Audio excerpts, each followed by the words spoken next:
Cool. Thank you very much for that introduction. Unfortunately, I cannot present in Cantonese, so you will have to bear with my English, yeah? So, my name is Ramon. I'm from Singapore. I work at the Asian Trade Center. The Asian Trade Center is actually not linked to any government organization. It is an independent company based in Singapore, and I'm actually the first Singaporean to join the ATC. It's run by Americans, Vietnamese. We have one colleague from Hong Kong, one from Taiwan, and from Malaysia. So we do three things. One is we write around trade policy.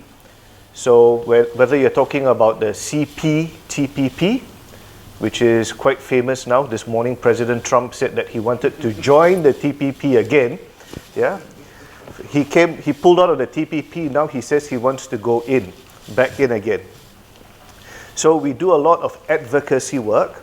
We work with governments like ASEAN, APEC, individual countries, to try and ensure that the policy or what we write into trade agreements are actually what industry needs. So the first thing we do is advocacy. The next thing that we do is around capacity building or training. So for example, this week we're training a lot of British trade officers in Singapore because, as you know, Britain or the UK is exiting the EU. So now there's this vacuum, if you like, around trade policy or trade professionals in the UK.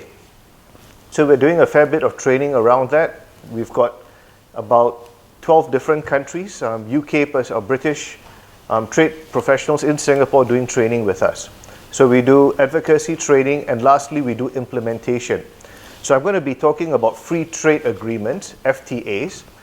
And I think, like I said earlier, the most popular FTA today is the CPTPP, right? Everyone is talking about it. But I'm also going to be talking about RCEP, which is actually very relevant to Hong Kong. So what we do is we work with companies. You now have this free trade agreement signed between two governments, but how do you implement this? If you're a Hong Kong electrical appliance manufacturer, what does it mean to you? Right? Rather than, oh, it's signed between two governments, it looks very good, but how do I make use of these free trade agreements? So we work with companies, such as those of you here, to do implementation or execution of taking advantage of free trade agreements. So that's what we do. So FTAs, free trade agreements, is not new. Hong Kong, I think, has signed 6 free trade agreements. Hong Kong with China, Hong Kong with New Zealand, Hong Kong with Chile. But if you look at the big free trade agreements out there, Hong Kong is not on this picture. We've got ASEAN, the Association of Southeast Asian Nations. We've got the TPP, which we all know about. And this one is a bit interesting for all of you in this room, is RCEP.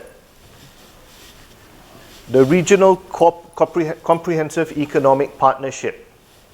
This is ASEAN plus 1. So the 10 ASEAN countries plus China, India, New Zealand, Australia, Korea, and Japan. So this is a big, big, big free trade agreement, and Hong Kong is not part of it. Okay? So there are many free trade agreements out there. What's the benefits of using FTAs? Potential uncertainty in key final markets. For example, I'm sure many of you have heard of NAFTA, the North American Free Trade Agreement that's between the US, Mexico, and Canada. That's currently being negotiated. And I think you can see that anytime President Trump has a lot of things to say about NAFTA and how he's not going to sign NAFTA and how he is going to sign NAFTA, right? But having a free trade agreement in place, make sure that the rules are written down and clear as can be. Okay? FTAs help to spur growth. So when you have a free trade agreement, when you sign an agreement with another region or country, it gives you these rules and it helps to spur growth. Many times the FTAs, and I'll talk about the ASEAN-Hong Kong FTA that Hong Kong signed in November last year. The FTAs cut tariff duties, import duties. And it also opens up services. And like I mentioned earlier, the TPP 11 or CPTPP and RCEP can be very helpful to companies, especially SMEs, small and medium enterprises. And then, of course, it will help against anti-globalization and higher levels of risk and uncertainty for companies, right? I'm sure, again, President Trump with his America First policies, free trade agreements help eliminate these sort of things. So I mentioned the ASEAN-Hong Kong FTA. How many of you here have heard of it? Yeah, it's big news. I saw in the red bag that all of you have, there's this handout here. The free trade agreement between Hong Kong, China, and the Association of Southeast Asian Nations. So, I'm sure many of you know, but ASEAN is Hong Kong's second largest trading partner today. Okay? But if you look from a modern trade perspective, yeah, Hong Kong has always been a trading hub for China-related trade up until about 1997. And actually, it's maybe the reason why Hong Kong came into existence. But in 2010, ASEAN and China signed a free trade agreement. And it's actually a big disincentive for using Hong Kong as a hub for trade between China and ASEAN. For example, if you have a shipment coming from Singapore or Malaysia to China, and if it transships in Hong Kong, you will have problems with paperwork. China will very often refuse to recognize that the shipment comes from ASEAN if it transships in Hong Kong. So with the ASEAN-China FTA in 2010, it's actually a big disincentive for using Hong Kong as a transshipment hub. Okay? And I think as a result of that, I think many of you know Hong Kong as a transshipment port has become a bit smaller. It used to be number 1 or number 2. I think now Hong Kong is number 5 or number 6 transshipment hub or port in the world. Okay? So global trade has also declined, but intra-Asian trade has grown. So ASEAN as an economy is the 6th largest economy in the world. Intra-ASEAN trade has grown, and intra-ASEAN trade is bigger than Asia-North American trade and Asia-European trade since 2012. So ASEAN, the Association of Southeast Asian Nations, is actually quite a large trading partner. Okay, it's bigger than Asia-North America and even Asia-Europe. So as I mentioned earlier, there's a huge decline in cargo throughput through Hong Kong, but ASEAN is still Hong Kong's 2nd largest trading partner in goods, 5th largest in services, and top 10 foreign investment destination. So that means with all these people in the room, all your companies, yeah, I'm sure many of you are doing business in ASEAN, you have investments in ASEAN, or you trade in services. But Hong Kong as itself is a member of the WTO. So even though you have Hong Kong, China, but Hong Kong is separate when it's negotiating at the World Trade Organization level. So it's a separate tax jurisdiction and for customs as well. So the ASEAN-Hong Kong FTA, the negotiation started in 2014. It was signed last year in 2017, I think in November. And it looks as though it will go into effect maybe as early as Q1 next year. So it's coming. It's not in effect yet. It's going to come into effect in January of maybe Q1 next year. And it covers a lot of things. Trade in goods, rules of origin, customs procedures. I'm sure many of you, when you try and ship, say, from Hong Kong into Vietnam, or Hong Kong into Malaysia, or Hong Kong into Thailand, there's a lot of customs procedures that you have to follow, a lot of documentation. So this FTA covers quite a fair bit of that. It also covers trade in services. So not just products, but also services. And also dispute settlement. If you have an issue with a country in ASEAN, when it comes to trade, there are clear rules that spell out how to settle the disputes. Okay, and I'll talk a bit more about that as we progress. So, what are some of the benefits of the FTA? it facilitates the staging of cargo and inventory in Hong Kong between China and ASEAN, so that you can still use Hong Kong as a major transshipment port. It's quite important, yeah? It allows for third-party invoicing from Hong Kong to China and ASEAN buyers. So in terms of services, you can still use Hong Kong as a hub. Certificate of Origin, COO, COs. You can have more practical and efficient certification of cargo that originates in Hong Kong or from either China or ASEAN. And it creates a lot of opportunities for SMEs with greater access to both trade and investment. So it's not just about shipping electrical appliances or goods and services, but it's also the provision of services. If again you look at this handout, it talks about ecotech, economic and technical benefits of the free trade agreement. So for a product to be considered as originating from Hong Kong, if not less than 40% of material sourced or value added in Hong Kong or ASEAN, it can qualify as originating from Hong Kong. So you can do things such as repackaging, relabeling, final assembly. If you do any of this, up to about 40%, it can be considered originating from Hong Kong. And it also covers investment agreements, non-discriminatory treatment. So I guess in Hong Kong or in Singapore, for example, the rules are quite clear when you're doing business. But if you're doing business in countries like Laos, Myanmar, Cambodia, maybe even Vietnam, the rules are less clear, right? And sometimes you might feel that you as a foreign company are not treated the same as a local company. The ASEAN Hong Kong FTA has rules around non-discriminatory treatment, protection of investments. I mentioned earlier, Hong Kong and ASEAN. ASEAN is one of the top 10 investment areas for Hong Kong. So when you invest there, you want to have protection of your investments. And when there is a dispute, which law do you use? Do you use Hong Kong law? Do you use Vietnam law? Do you have Laotian law, Cambodian law, or Thai law? There is a mechanism in place in the free trade agreements, and there's also facilitation of investment. And another benefit is customs matters, right? Importing and exporting from Hong Kong is very easy.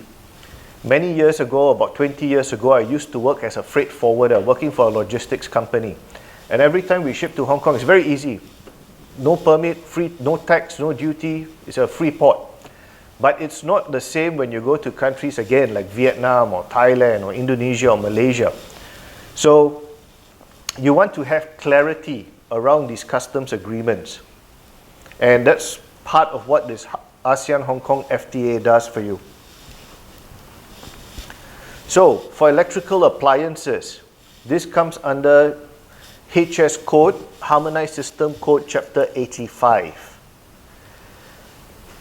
Frankly speaking, the tariff elimination for electrical appliances are not so great. Okay, I have a slide and I'll show you.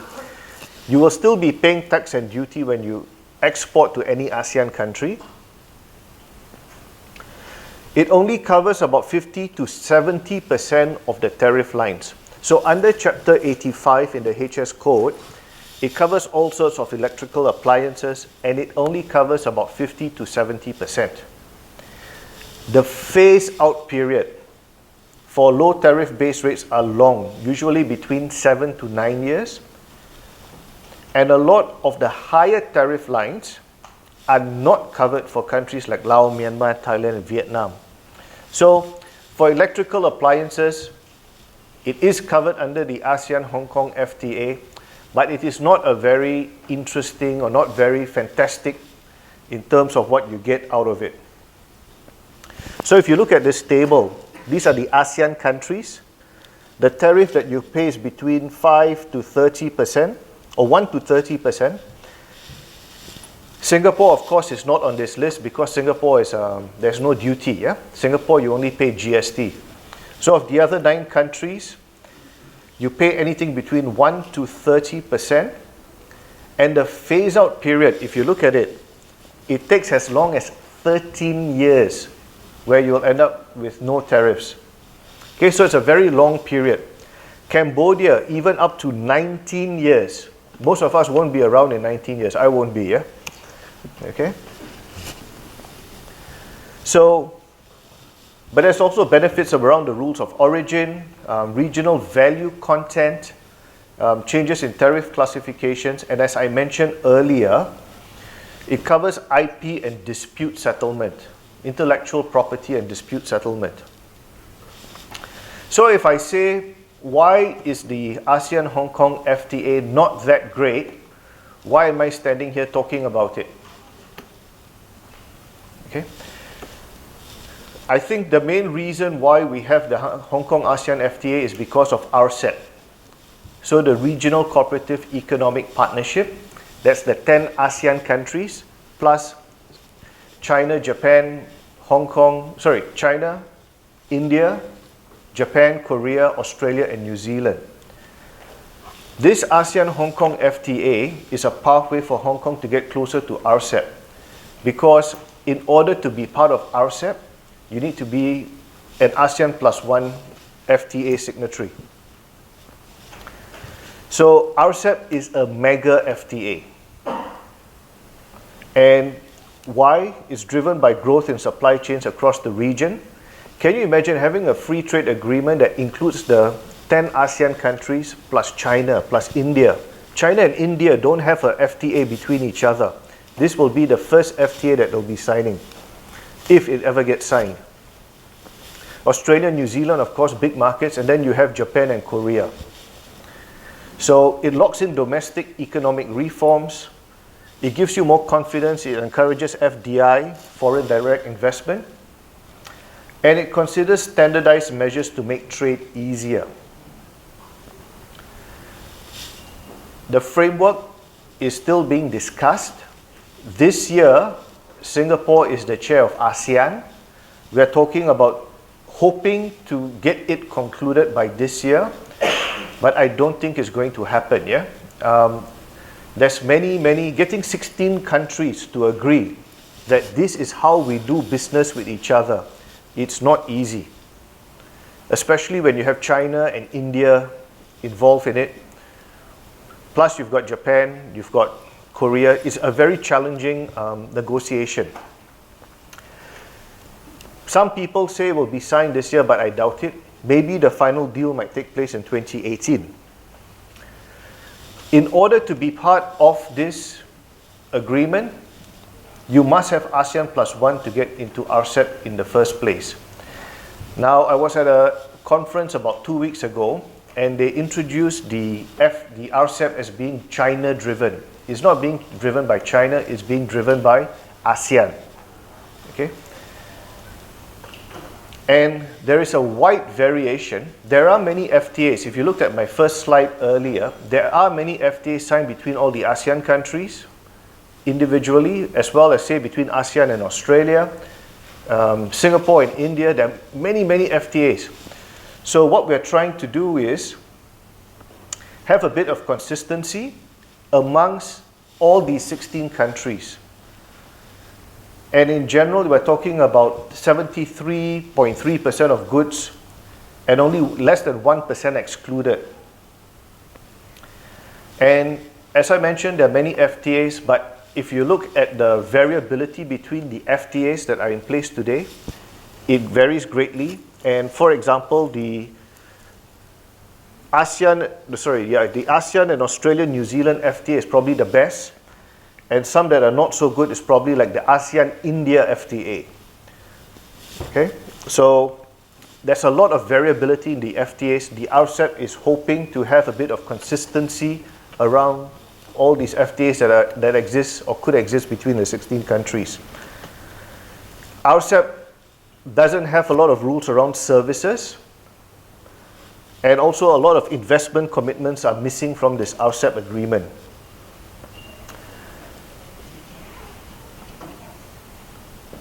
There are, however, tariff reductions in the FTA, just like with all FTAs. And one of the important things of the FTA is establishment of the rules of origin of product. It allows for a lot of self-declaration. So for many of you, I'm sure you go and use a certificate of origin when you want to export something to a country to prove that it comes from Hong Kong. Or when you import something, you need a certificate of origin. RCEP has language around self-certification.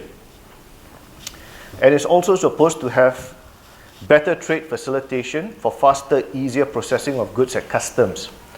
So one of the objectives of ASEAN is to have the ASEAN single window that allows for export declarations to be declared homogeneously across all the ASEAN countries. So therefore, when you have an import declaration, you don't have to declare it again.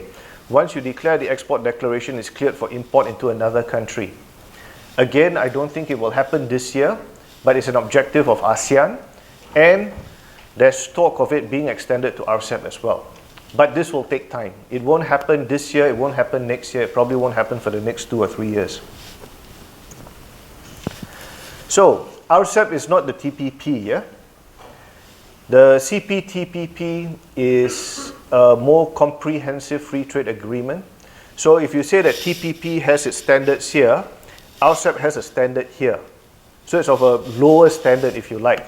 But what it hopes to do is allow for consistency of free trade agreements between these 16 countries.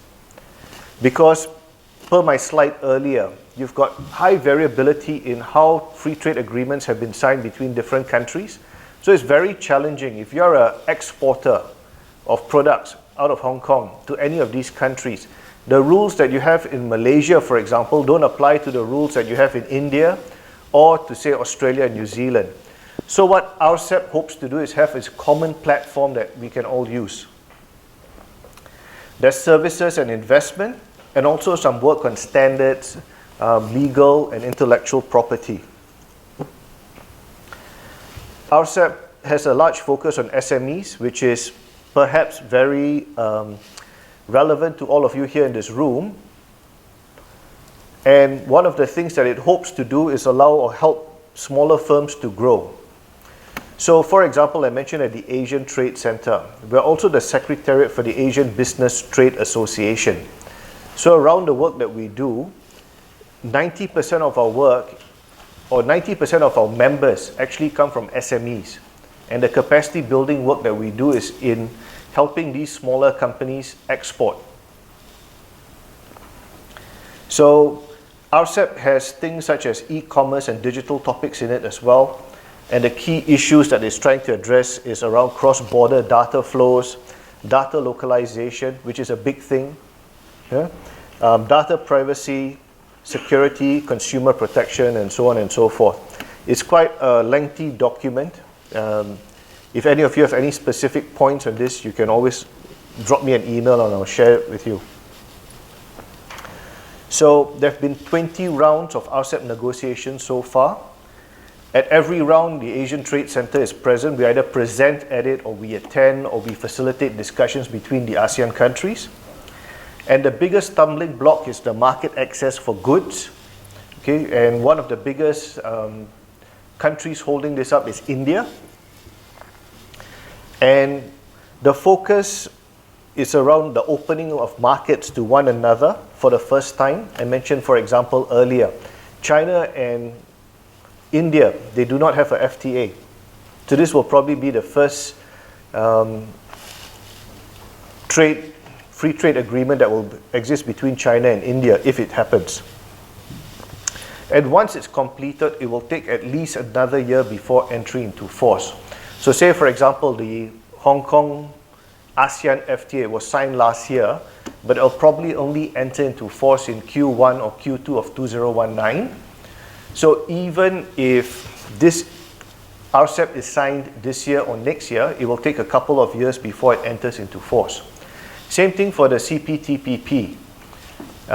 Malaysia, for example, is not looking at ratification because I think many of you know Malaysia is going through a general elections, so they're holding that off. Brunei, very small country, 350,000 people with 500,000 inhabitants. They are only looking at implementing or ratifying the CPTPP in 2020. So you can sign a free trade agreement, but it will not go into force until it is ratified, and this also normally takes 1 or 2 years.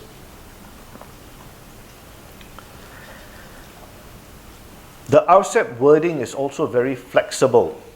It's got members shall endeavor to do something. So whilst it says that you are signing the free trade agreement, you will endeavor, you'll put your best effort, but it doesn't put very clear definitions around what your best effort is.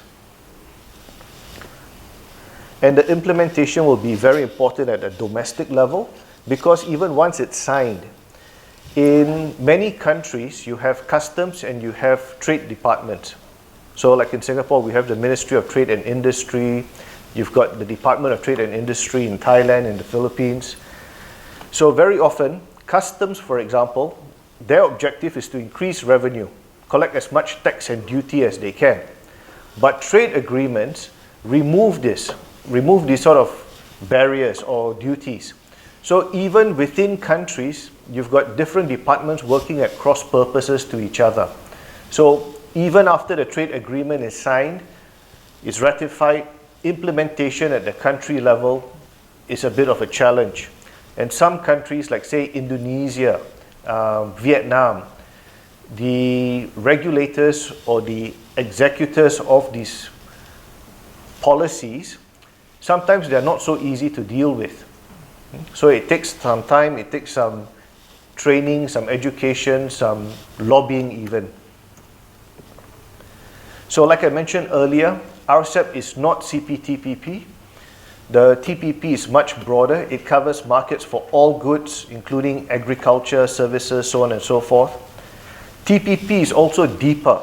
It covers IP, SPS, TBT standards, environment, labor, competition, and it also has shared norms. Yeah. So TPP is maybe here, RCEP is here, but it tries and brings everyone to a common platform. So that's pretty much it, and why I think this is a good start of FTA between Hong Kong, China, and the ASEAN regions. It's a good precursor for Hong Kong also being part of RCEP. Okay, thank you very much.